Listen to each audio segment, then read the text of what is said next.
You know the beginning of the story of Job. He's a man presented as a paragon of virtue. He's wealthy with a beautiful family, but it all comes crashing down. This story scares me to death. Here's a good man who minds his faith and his own business, and instead of being rewarded for it, it seems to be the precise cause of his undoing. The text tells us that Satan had confronted God and accused Job of possessing nothing more than a self-satisfied faith of quid pro quo. God made me rich, therefore I like God. I don't presume to have much insight into the mythical interaction between God and Satan presented in these verses. I'm pretty sure we shouldn't take that part of the account very literally. But I'm also pretty sure it's filled with truth. But just for a moment, I want to think about something we might call the foundation of faith. Satan's charge is pretty serious, you know, that it's easy to reverence God when things go well. This is a possibility that well-to-do people like most of us, need to pause and ponder. Do we love God merely because God has treated us generously? The objections to this view are obvious, or at least it would seem they are.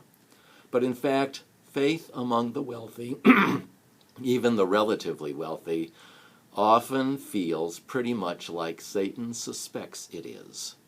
A self-satisfied nod to a God who apparently prefers me to those God-forsaken folk who have cancer, or no job, or who are living in a place of destructive climate change, or you get the picture. The world is full of people for whom life is hard, desperately hard. Does God love those people less than God loves the wealthy? There is and there isn't an easy answer to this question.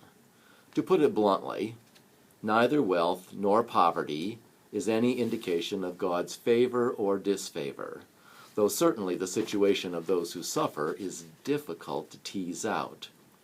This much is clear, however.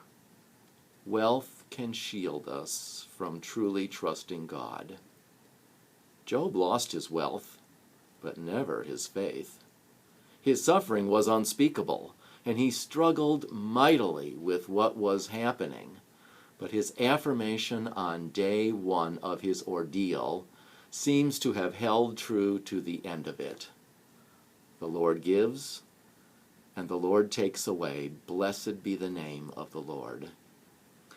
I don't wish poverty or illness or any other loss on myself or on you, but I do pray that we learn a Lenten lesson from this story, that we trust our wealth just a bit less and Yahweh the Lord a bit more. Blessings to you as you continue your Lenten journey toward the cross and then to Easter.